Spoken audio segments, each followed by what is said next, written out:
Magandang umaga sa lahat. Ngayong araw na to, na magkakaroon tayo ng panibagong tatalakayin. Pero bago yan, naiyahan ko lahat na masipagtayo para sa ating panalangin.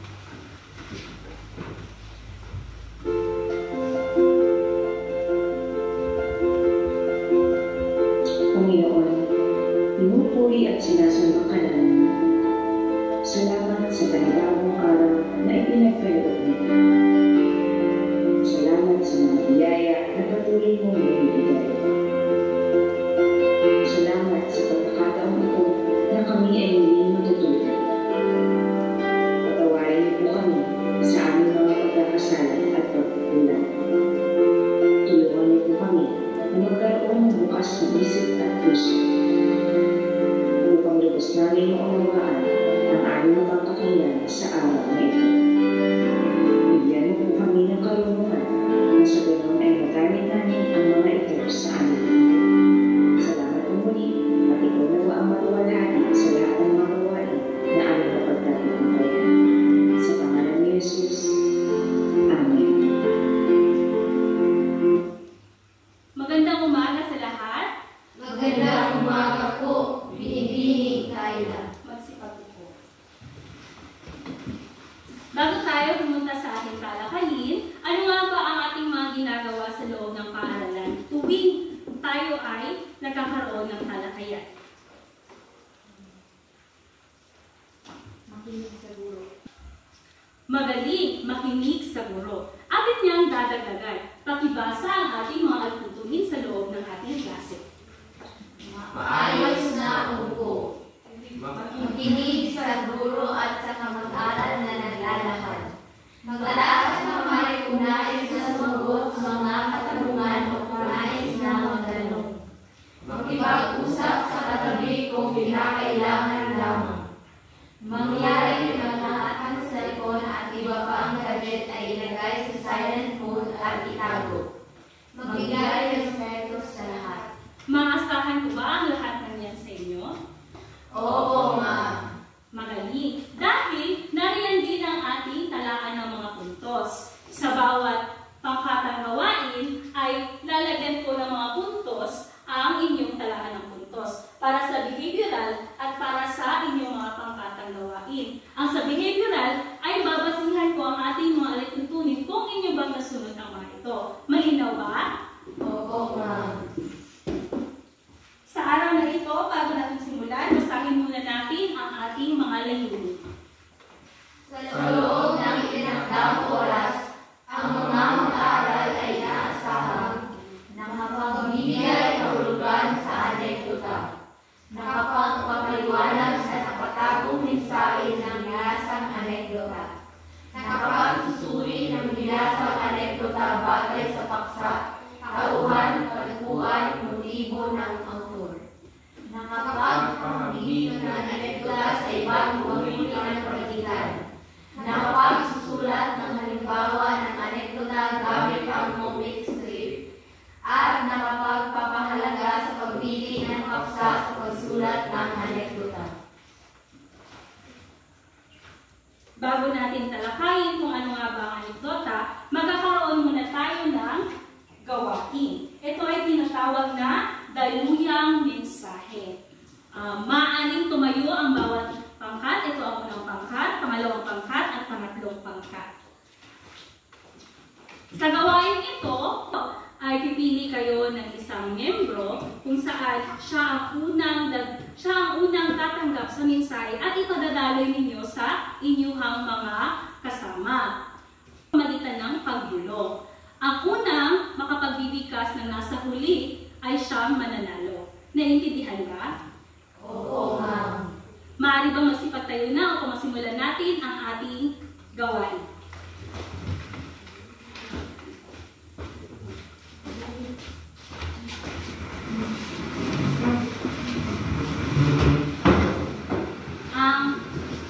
Sino ang mga napili ninyong unang tagapagdaloy ng mensahe?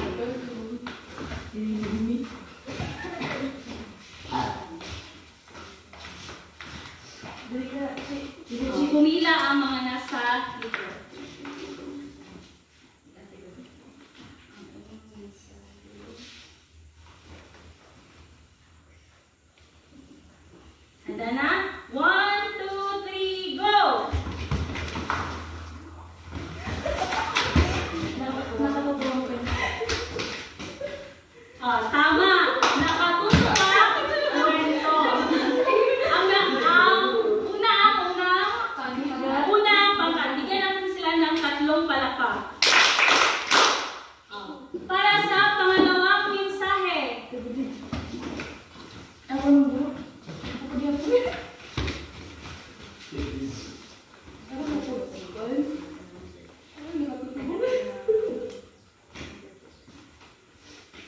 Yeah, 1, 2, 3, go!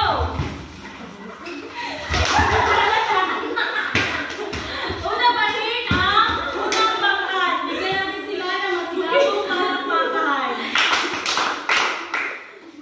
Maaari na umubok ang lahat.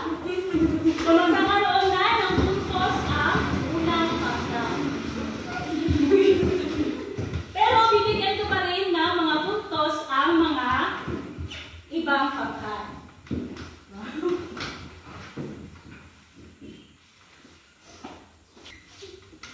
Sa ating ginawang gawain kanina, ano-ano nga ba ang ating mga mensahe o mga salitang nabuo?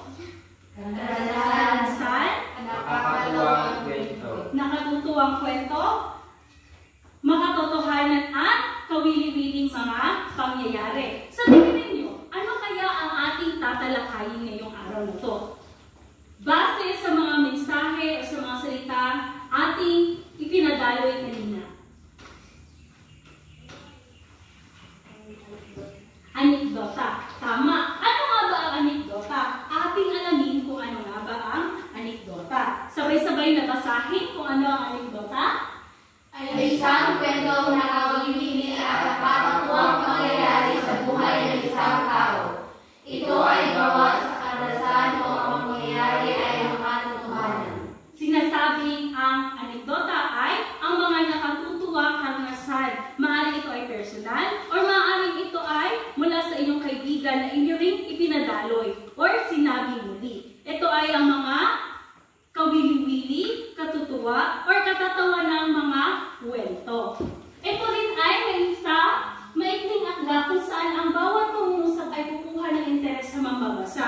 Kinakailangan ito ay nakatutuwa kaagad sa una palang linya ng inyong kwento. Upang ito ay mabasa, patuloy na basahin ng inyong magbabasa or mapakinggan, patuloy na pakinggan ng inyong mga tagapakinig. Dapat na ang panimulang pangusap ay kapanapanabik. Sa simula pa lang, dapat ang inyong kwento ay kapanapanabik na. Kapanapanabik at may tuwa na kaagad na inihahatid. Ang isang magandang panimula ay nagbibigay ng paganyang sa mamabasa at nahihikayat na ipagpatuloy ang pagbasa ng anekdota. Isa ang ating dapat tatandaan na dapat ang simula ay nakatutuwa na kaagad. Bakit? Para ito ay makapanghikayat na basahin o pakinggan na ang inyong ginagawang anekdota. Naiintindihan ba? Oo, ma'am. Ang anekdota ay may katangian. May 2 katangian. Ang una ay pakibasa. May isang paksang pinatalakay. Ito ay dapat bigyan ng kabuluhan sa pagsulat ng anekdota. Lahat ng mga pangyayari ay dapat mabigyan ng kahulugan sa ideyang nais ilahad. Mayroon lamang itong isang paksang tinatalakay. Hindi ka pwedeng magkaroon ng paksang 3, 4, kundi iisa lamang. Kung ang iyong pinupunto ay patungkol lamang sa nakakatuwang pangyayari noong ikaw ay grade 1, grade 1 lang ang inyong tatalakayin. Hindi ka na pwedeng pumunta pa sa ibang baitang na iyong tinatalakay. Dahil sinasabi, ito ay mayroong isang paksa lamang. Ito ay nakapokus lamang sa iisang paksa. Naintindihan? Opo, ma'am. Ang ikalawang katangian, pakibasa. Nagdudulot ng ganap ng pagkakamawa sa isipang nais nitong ihatid sa mga mambabasa.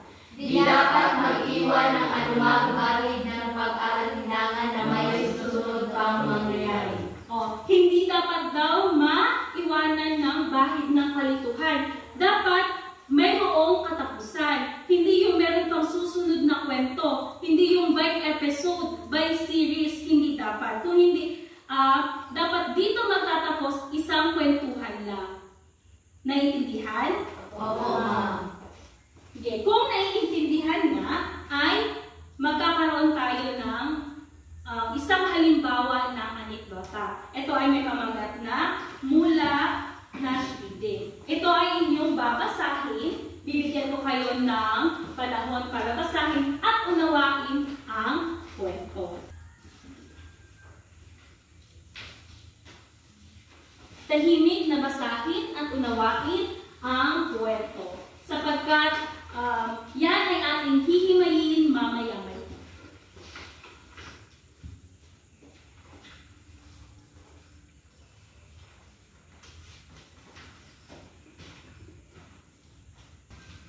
Okay, natapos na ang inyong oras sa pagbabasa. Kung kaya, magkakaroon din tayo ng isang gawain. Pero sa puntong ito ay individual na gawain. Ito ay ang tanungan. Bubunot ako ng mga pangalan nyo mula sa aking mahiwagang kahon kung sino ang sasagot sa mga katanungan. Handa na ba ang lahat? Opo, ma'am. Para sa unang katanungan, ano ang inyong nadama pagkatapos mabasa ang akda? Ang sasagot ay si Melody. Ang aking naramdaman pagkatapos kumabasa ang akda ay masaya dahil ako ay nakatuklas ng kwento tungkol sa ibang bansa. Maraming salamat. Bigyan natin siya ng 3 palakpak. Para naman sa pangalawang katanungan, ano sa tingin mo ang mensaheng nais iparating ng manunula? Para sa sasagot, Binibining Lady May. So, sa tingin ko na nais iparating ng manunulat, tingin ko mensahe na nais iparating ng manunulat is may mga tao na hindi maintindihan pero dapat intindihin. Maraming salamat sa iyong sagot. Bigyan natin siya ng 3 palakpak. Para sa ikatlong katanungan, paano naiiba ang anekdota sa iba pang mga uri ng panitikan? Ang sasagot ay si Ginoong James. Ang anekdota ay iba sa mga uri ng panitikan dahil ang anekdota ay tumatalakay lamang sa isang paksa. Maraming salamat sa iyong sagot. Naiiba ang anekdota dahil meron itong isang paksang tinatalakay. Maaari rin na ang anekdota ay siya ay nakakaiba dahil siya ay puro katatawa ng kwento. Batid ko inyo na naiintindihan kung ano ang anekdota. Kung kaya magkakaroon tayo muli ng panibagong gawain. Ito ay tinatawag na pag-unawa. Kung saan mula pa rin sa kwentong mula ay ang bawat pangkat ay magkakaroon ng katanungan dapat kanilang masagot. Binasa na natin kanina ang mula, kung kaya kailangan natin sagutin ang mga katanungan. Para sa unang pangkat, ilarawan si mula. Sa ikalawa, anong katangian ng pangunahing tauhan ang naibigan at bakit? Para naman sa ikalawang pangkat, anong pamamaraan ng pangunahing tauhan ang ginampanan upang siya ay makilala bilang pinakamahusay sa larangan ng pagpapatawa? At sumasang-ayon ka ba sa paraan ng kanyang pagturo sa mga tao? Bakit? Para naman sa ikatlong pangkat, sino sa kasalukuyang panahon ang may ihahambing natin kay mula? Patunayan. At anong pangunahing kaisipan ang hatid ng akda sa mga babasa? Meron lamang kayong 3 minuto para sagutin ang mga katanungan. Ito ay susulat ninyo sa aking ibibigay na sulatan.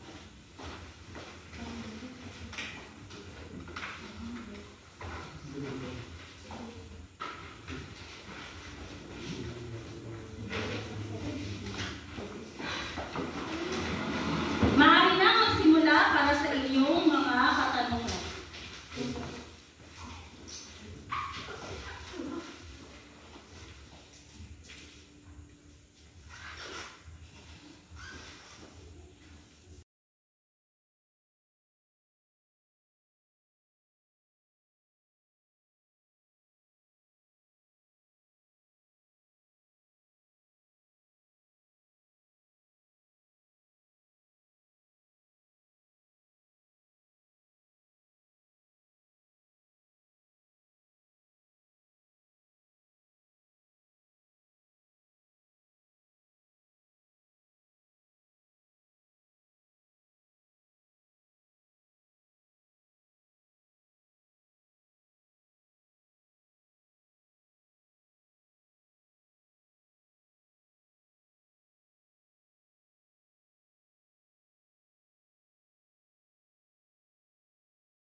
Ako kami ang nabigay namin. Ang katanungan. Naibigay namin. Naibigay namin. Mula sa kanya. Mula sa kay mula. Mula kay mula. Ay ang kanyang pagiging.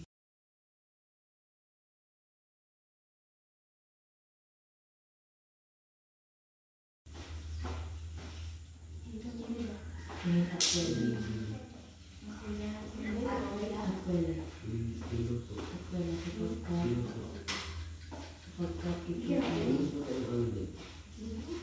ay nagbibigay ng positibong. Kung natapos na, ay maaari nyo nang idikit sa pisara ang inyong mga laro.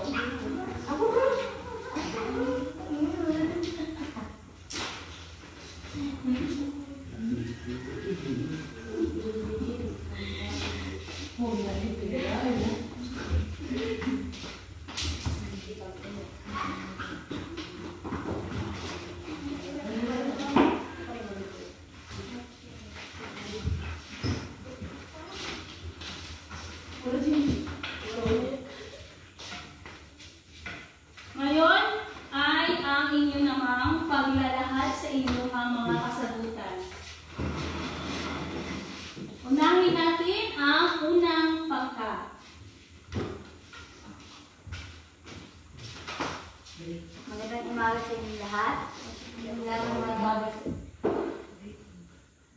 Ako si Melody at ito ang sagot ng unang pangkat. Una, ilarawan si Mula. Si Mula ay ang pinakamahusay sa pagpapakatawa. Siya ay masasabing kwela dahil sa kanyang mga kwento, ngunit siya rin ay medyo pilosopo. Pangalawa, anong katangian ng pangunahing tauhan ng naibigan at bakit? Ang katangian na naibigan namin mula sa kay Mula ay ang kanyang pagiging masayahin at kwela sapagkat ito ay nagbibigay ng positibong pananaw sa buhay. Yun lamang po, maraming salamat. Bigyan natin ng 3 bagsak ang unang pangkat. Mula sa kasagutan ng unang pangkat, meron pa ba kayong may dadagdag? Wala na po, ma'am. Naintindihan ba? Oo, ma'am. Dumako tayo sa ikalawang pangkat. Magandang umaga po. Ako po ay si Sahol. Ang sagot po namin ay, ang unang sagot ay ang kanyang pagpapakatawa ay ang kanyang pagpapatawa ng kunting pagkakapilosopo. Ang pagpapaligoy-ligoy ay minsan nakakatuwa, ngunit minsan ay nagdudulot ng pagkainis. Ang pangalawang sagot po namin ay hindi, dahil may iba na hindi umintindi sa kapwa-tao na may nais iparating. Bigyan natin ng 3 bagsak ang ikalawang pangkat. Mula sa sagot ng ikalawang pangkat, meron pa ba kayong nais na idagdag? Wala na po, ma'am. Naintindihan ba ang kanilang mga katanungan? Oo, ma'am. Dumako tayo sa huling pangkat, ang ikatlong pangkat.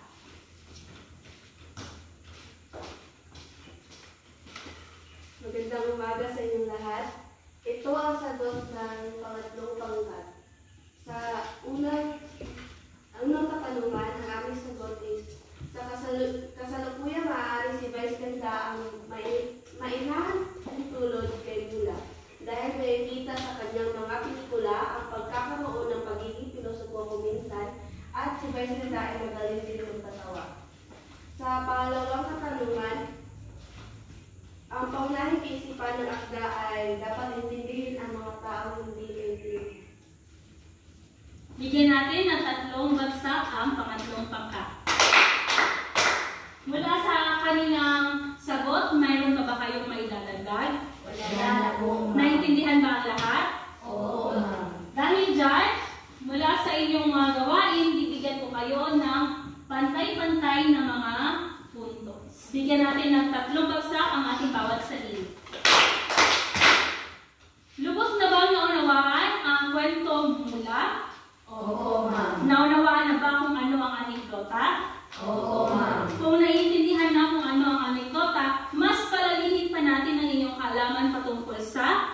anekdota, kung saan magkakaroon tayo muli ng panibagong gawain na tinatawag na paghambingin. Sa puntong ito, ang gawain ninyo ay ihahambing nyo lamang ang anekdota sa ibang uri ng panitikan. Para sa unang pangkat, mitolohiya, pangalawang pangkat, alamat, at sa pangatlong pangkat ay pabula. Inyong ihahambing ang anekdota sa mga napili uri ng panitikan base sa paksa, tagpuan, at sa paraan ng kanyang pagkakasulat. Naintindihan ba? Opo, ma'am. May katanungan ba? Wala po, ma'am. Muli, magkakaroon lamang kayo ng 3 minuto sa pagsagot. Ang oras ay nagsisimula na. Pero bago yan, para sa pagbibigay puntos, narito ang mga pamantayan. Para sa nilalaman, mayroong 15 puntos, kaakuban 15 puntos, at paglalahad na 10 puntos para sa kabuuang 40 puntos.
Muli, pumili kayo ng isang tagapag-ulat para sa inyong mga kasagutan.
Ang oras ay natapos na, maaaring makakapaskin na ang inyong mga kasagutan. Tapos o hindi ay dikit na sa inyong sa ating listahan.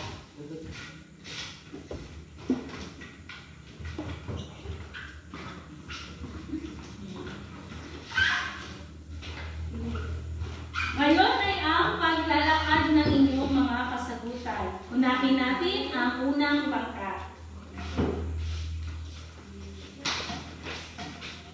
Magandang umaga sa inyong lahat. Ito po ang sagot ng unang pangkat. Ang aming paghambingin ay ang anekdota at mitolohiya. Sa paksa, ang anekdota ay katatawanan, samantalang ang mitolohiya naman ay Diyos-Diyosan o mga nalihno. Sa tagpuan, ang anekdota ay di tiyak, samantalang ang mitolohiya ay tiyak o tukoy kung saan. Sa paraan ng pagsulat, ang anekdota ay di formal, pwedeng gumagamit ng wikang pangkalsada o mga jargon. Sa mitolohiya naman, ang mga paraan ng pagsulat ay formal. May tiyak na wikang ginagamit dahil sa pangkat na pinabibilangan nito. Yun lang po, maraming salamat. Bigyan natin ng 3 bagsak ang unang pangkat. Mayroon pa ba kayong idaragdag sa kanilang sagot? Wala po, ma'am. Naintindihan ba ang kaibahan ng mitolohiya sa anekdota? Opo, ma'am. Ngayon, dumako tayo sa ikalawang pangkat. Ang aming sagot sa anekdota ay nagkatutuwang pangyayari. Sa alamat naman ay mga pinagmulan ng mga bagay-bagay. Ang tagpuan ay nakabase sa karanasan kayang gawa mula sa malikhaing isip. Sa alamat naman, ang tagpuan niya ay maaaring bayan kung saan nagmula. Ang paraan ng pagsulat ay nakadepende sa manunulat dahil ito ay maaaring nakakatuwang karanasan. Ang paraan naman sa pagsulat ng alamat ay parang may sinusunod na paraan kung saan madalas ay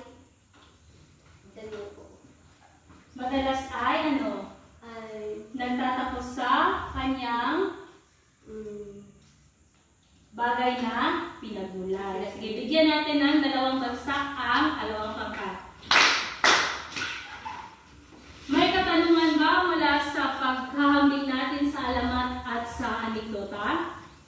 Opo, ma'am. Naintindihan ang kanilang kaibahan? Opo, ma'am. Ngayon, dumako tayo sa huling pangkat.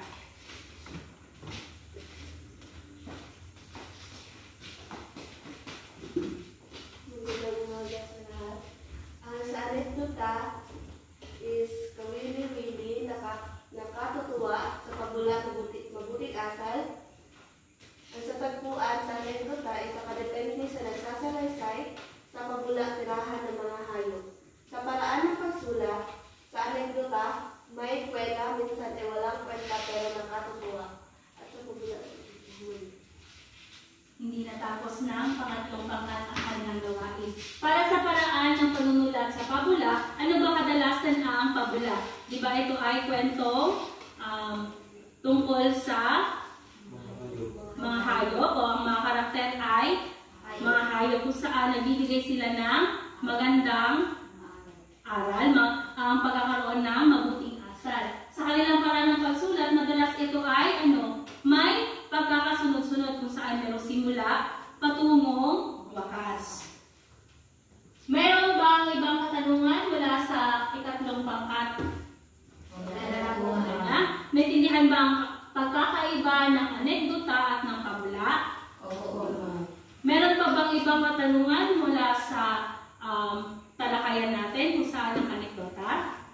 Wala na po, ma'am. Naintindihan na ba? Opo, ma'am. Dahil dyan, bibigyan ko kayo ng mga puntos. Dahil natapos ng unang pangkat, meron silang malaking puntos na matatanggap. Natapos ba na yung ikalawang pangkat? Hindi. At na pangalawang pangkat, hindi rin nila natapos. Kung kaya, pantay ang kanilang puntos. Sige, bigyan natin ng masigamang palakpakan ang bawat sarili. Meron pa bang ibang katanungan mula sa talakayan natin kung saan ang anekdota? Wala na po, ma'am. Naintindihan na ba? Opo, ma'am. Kung naintindihan na, sukatin natin ang inyong pagkakaintindi sa ating talakay. Ito ay individual na gawain kung saan isulat ang salitang masaya kung ang pangungusap ay tama. At malungkot naman kung ang pangungusap ay mali. Naintindihan ba? oo, ma'am.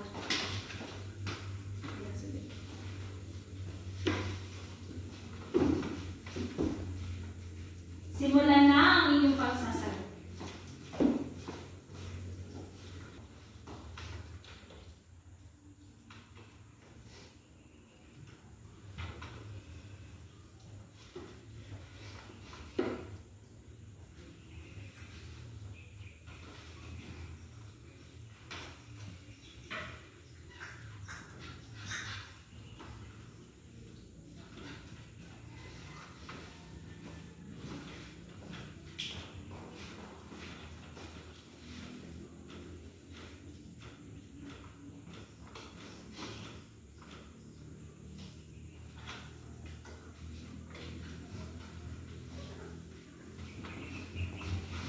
Ipasa na ang inyong mga papel.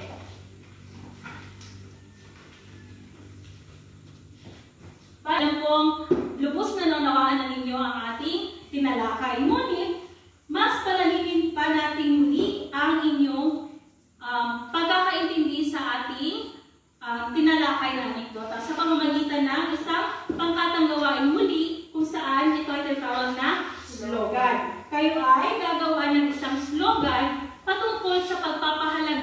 ng anekdota. Ang unang pangkat, kahalagahan bilang mag-aaral. Ano ang papel ng anekdota sa inyo bilang isang mag-aaral?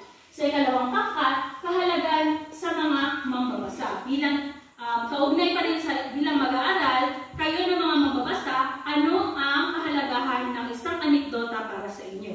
At sa ikatlong pangkat, kahalagahan sa lipunan. Ano ang naidudulot ng isang anekdota sa ating lipunan? Naunawaan ang inyong gawain? Oo, ma'am. Magkakaroon pa rin tayo ng 3 minuto para sa inyong pagsagot sa kahalagahan ng anekdota. Maaari niyo lang simulan ang inyong pagsagot.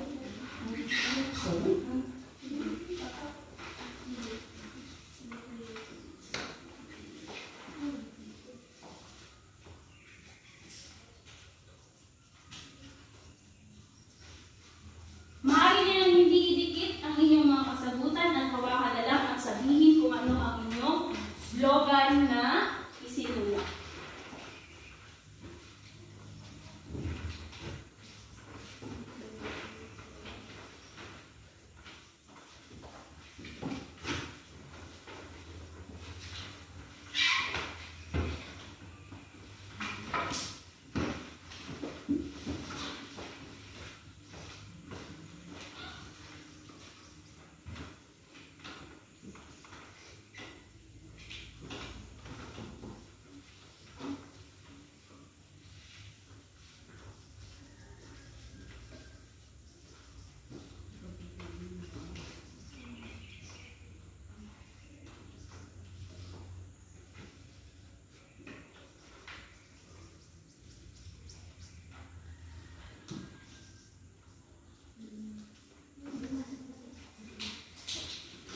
Okay, alam kong tapos na ang lahat.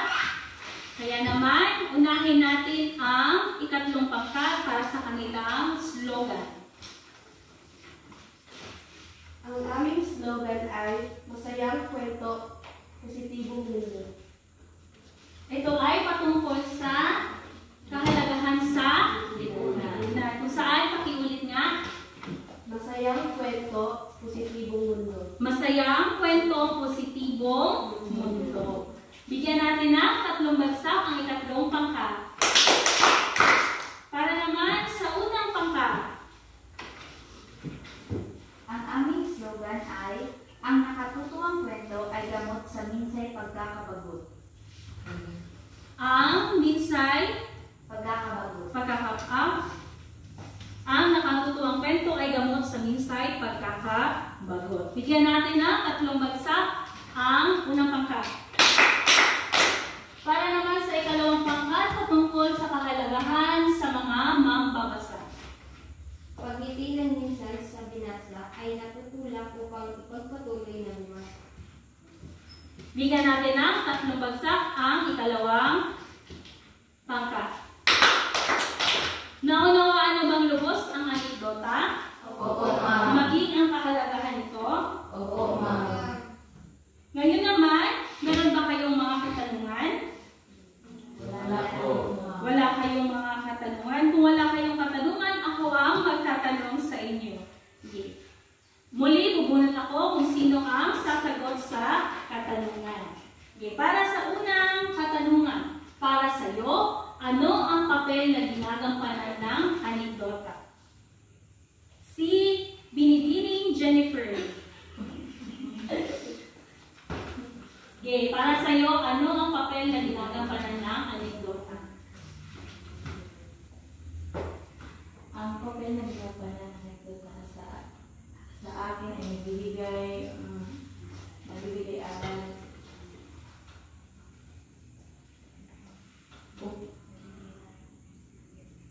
Nagbibigay aral upang magbuhay. Maraming salamat sa iyong kasagutan. Bigyan natin siya ng 3 bagsak.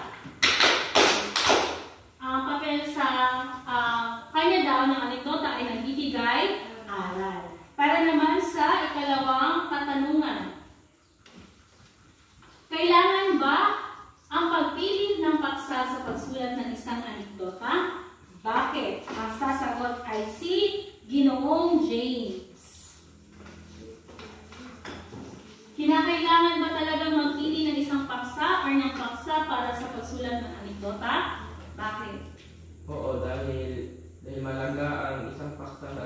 dito dahil ang paksa dito talakad nila kung ano ang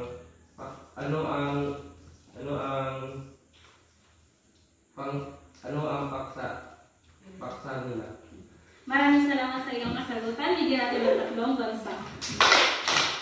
Mahalaga ang pagpili ng paksa sa pagsulat ng anekdota sapagkat ito ang iyong tinatalakay. Ito ang iyong ibinabahaging kwento para sa mga mababasa o sa tagapakinig.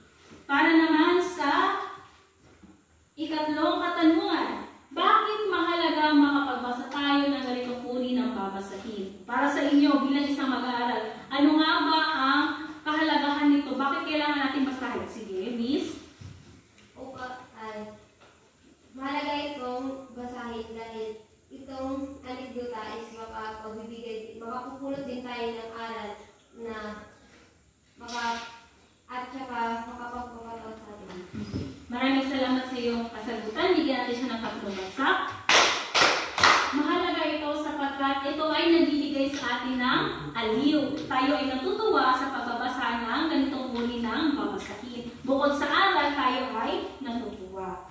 Para naman sa huling katanungan, paano ka makatutulong na mapaunlad ang ganitong uri ng panitikan? O ano nga ba ang dapat natin gawin para mas mapaunlad pa natin ang ating mga panitikan? Meron ba gustong sumagot?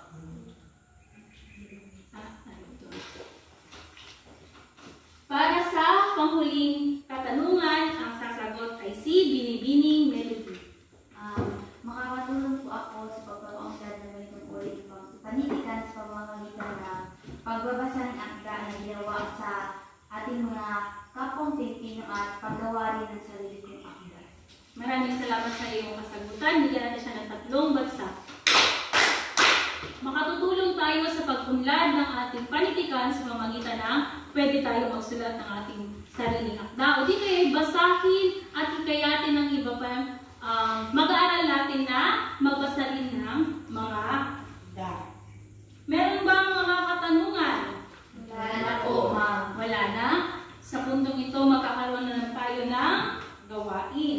Ito ay ang paglikha ng comics. Kung saan kayo ay gagawa ng comics patungkol sa anekdota or kaugnay ng anekdota. Maaaring ito ay inyong karanasan. Para sa pamantayan sa pagbibigay puntos sa inyong comics, ay meron tayong presentasyon, nilalaman kooperasyon na merong mga nakaakibat na mga puntos.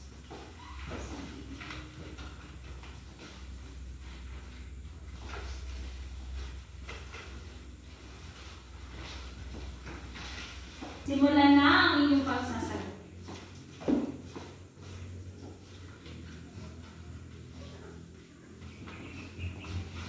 Ipasa na ang inyong mga papel.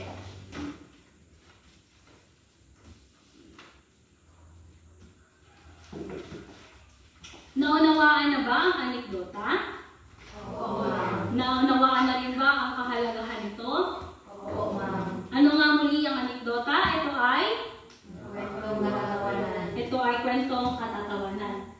Sa puntong ito, ating balikan ang ating layunin. Basahin natin muli ang ating layunin kung nasunod ba natin ang ating mga layunin. Para sa unang layunin, Nakapagbibigay sa hulugan sa anekdota.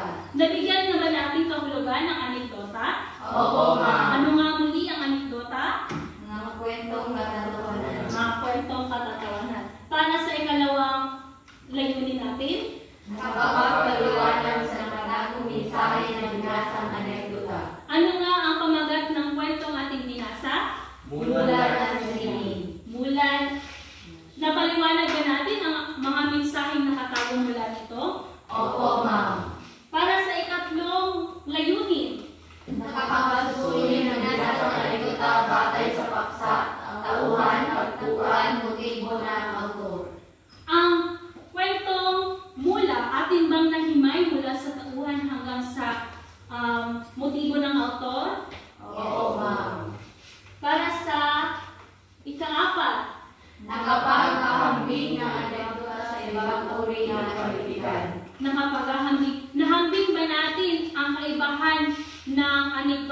ibang panitikan? Oo, ma'am. Ano nga ang ginamit nating mga panitikan? Pabula. Pabula, Alamat, alamat at metodolohiya. Natukoy ba natin ang kanilang kaibahan? Oo, ma'am. Sa sunod nating layunin, Nakapagsusulat ng halimbawa ng anekdota gamit ang comic strip. at sa ating huling layunin, nakapagpapahalaga sa pagpili ng sa pagsulat ng anekdota. Nabigyan natin pagpapahalaga ang anekdota batay sa bilang mag-aaral, bilang mambabasa at batay sa kahalagahan nito sa lipunan. Ngayon, meron pa bang mga katanungan para sa anekdota? Wala na po. Kung wala na, bigyan muna natin pansin ang inyong mga puntos na mga nakuha. Para sa unang pangkat, ilan ang puntos na kanilang nakuha? Kasama ang behavioral? 25. Para sa ikalawang pangkat? 24. Para sa ikatatlong pangkat? 25.